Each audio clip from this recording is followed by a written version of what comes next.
welcome to another episode of our series talking about handmade, historical handmade, and how it changed up until today. We'll be talking about another handmade technique that you can meet in Poland.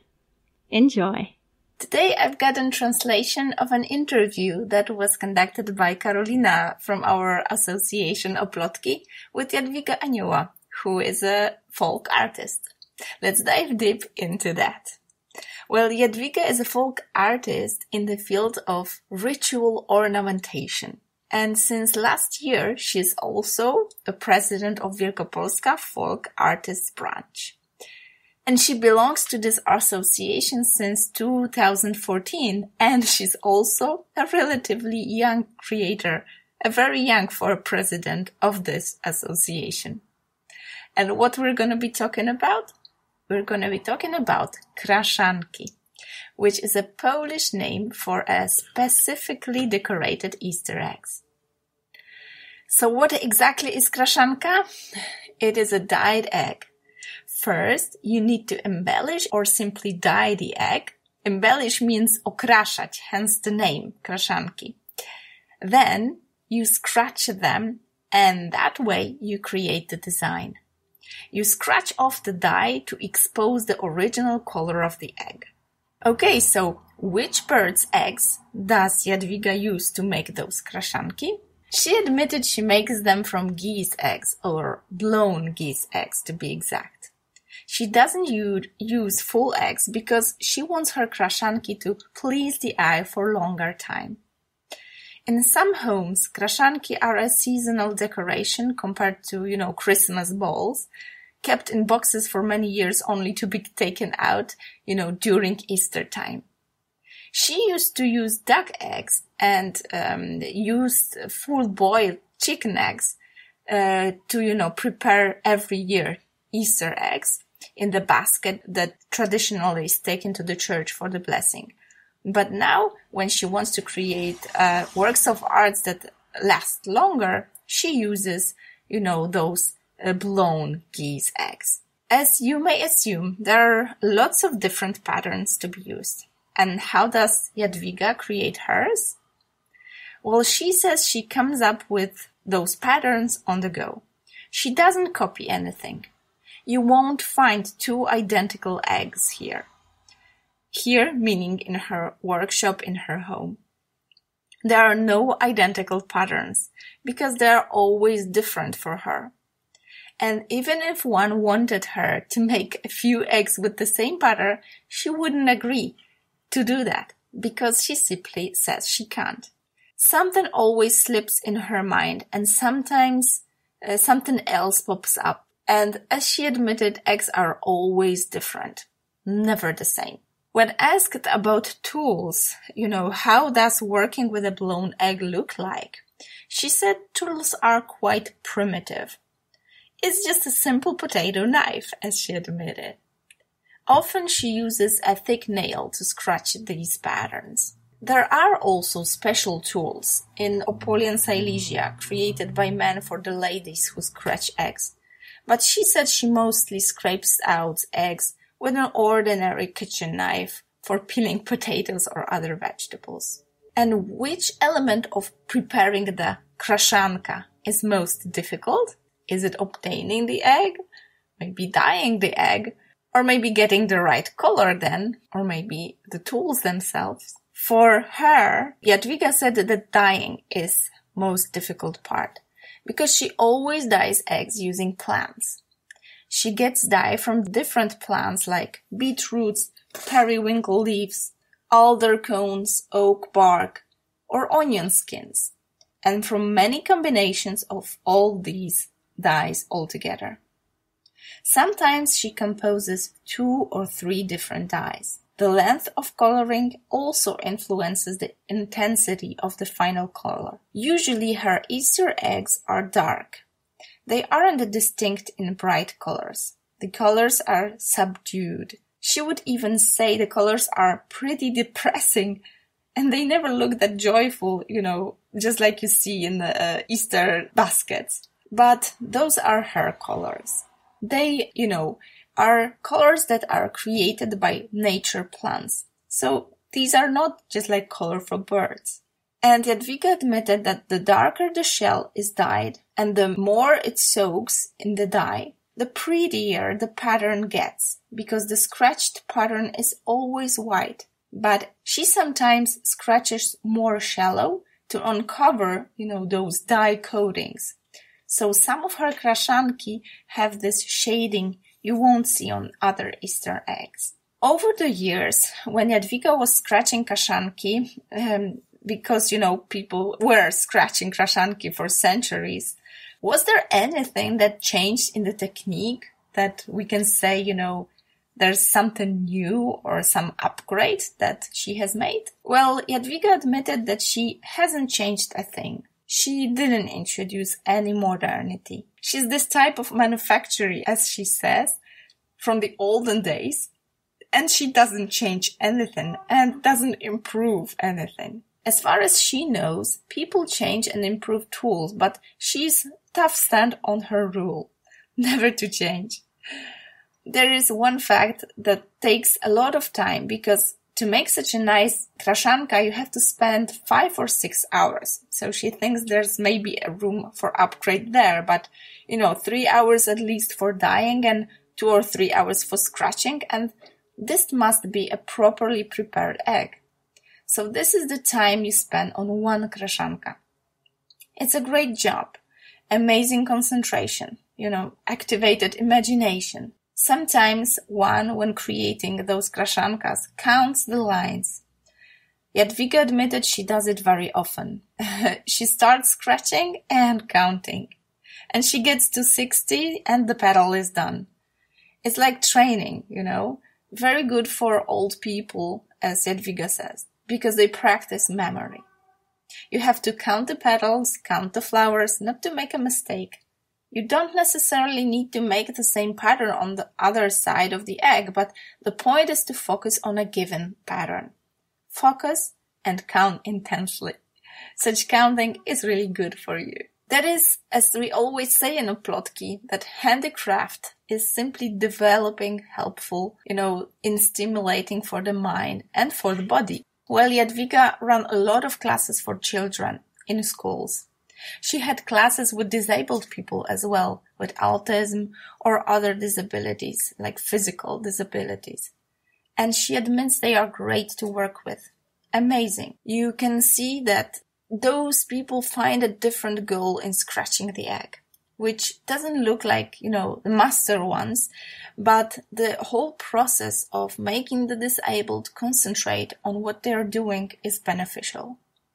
They have a great respect for the teacher as well, and they can show the joy of the process. Elderly people, as Jadwiga admitted, are also great to work with. She can't say it's not that great to work with children, of course. Working with children is also nice, as he said.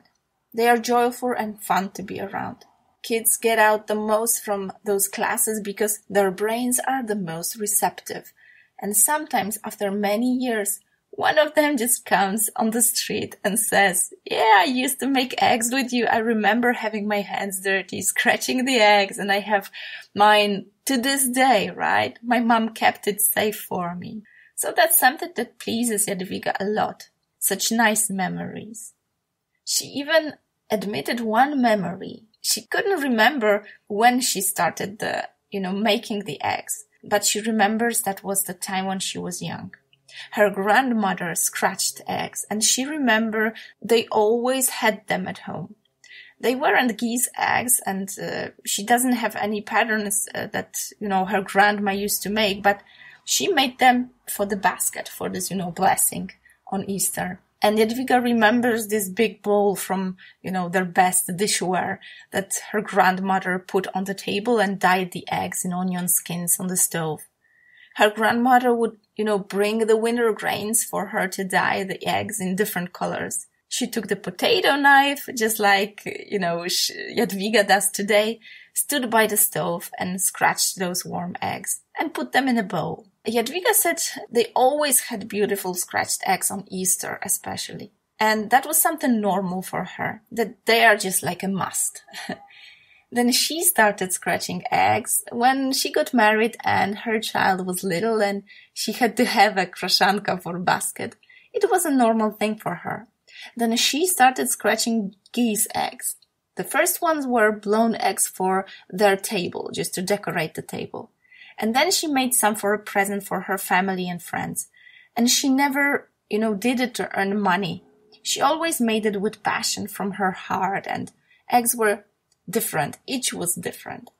She always told that to choose whichever the egg given person would like, and that was a spontaneous gift or present. And that's how it started for her. And she made more and more and more and got totally absorbed in this passion. She was doing something, but she didn't know that it was a technique of egg ornamentation.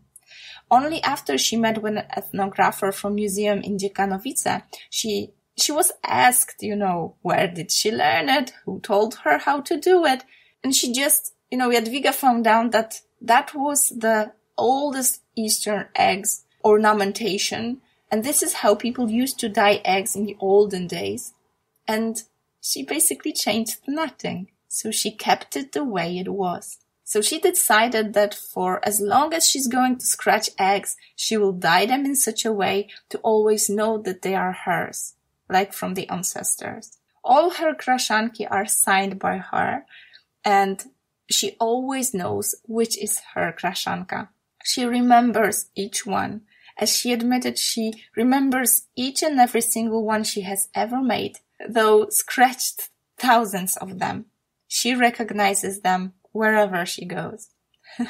It's just like, remembering your children, right? So Jadwiga admitted, you'll always remember your children because there is something different in each of them. And just like them, those kraszanki sometimes have stains, deficiencies, some strange discoloration. There is a little bump somewhere, or the shell is not just a perfect shell. And it was created by nature, as she says. A goose laid it, so each one is different.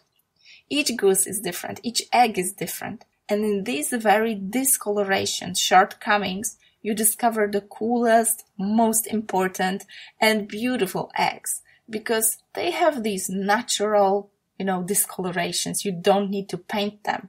They are already perfectly painted by nature. That's the beauty of handicraft, and I guess we all know it, that each piece is different. Sometimes, it's just like with a real painter, as Jadwiga said. A real painter doesn't paint two identical pictures, and I guess it's the same in the case of her Easter eggs. When asked about whether there are some people, apart from children or, elderly that she works with them on her workshops, who want to know how to create kraszanki, she admitted she met a lot of people that wanted to learn. Not all of them are predisposed to do so, as she says, but many of them have abilities or skills, but they don't have the patience. She admitted that among many, many children that she was teaching in schools or preschools, kindergartens, there was only one girl that she remembers that, used to stick with this egg in her hand even long after the workshop was over, and she was really focused on one egg. Mastering this skill of focus seems to be the hardest things nowadays. Not only for kids, but for grown-ups too.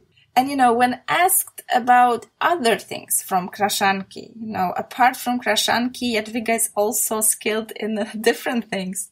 She also makes, she admitted she's just like a one-man band because, she lives according to the seasons of the year. So for Easter, she makes those Easter eggs.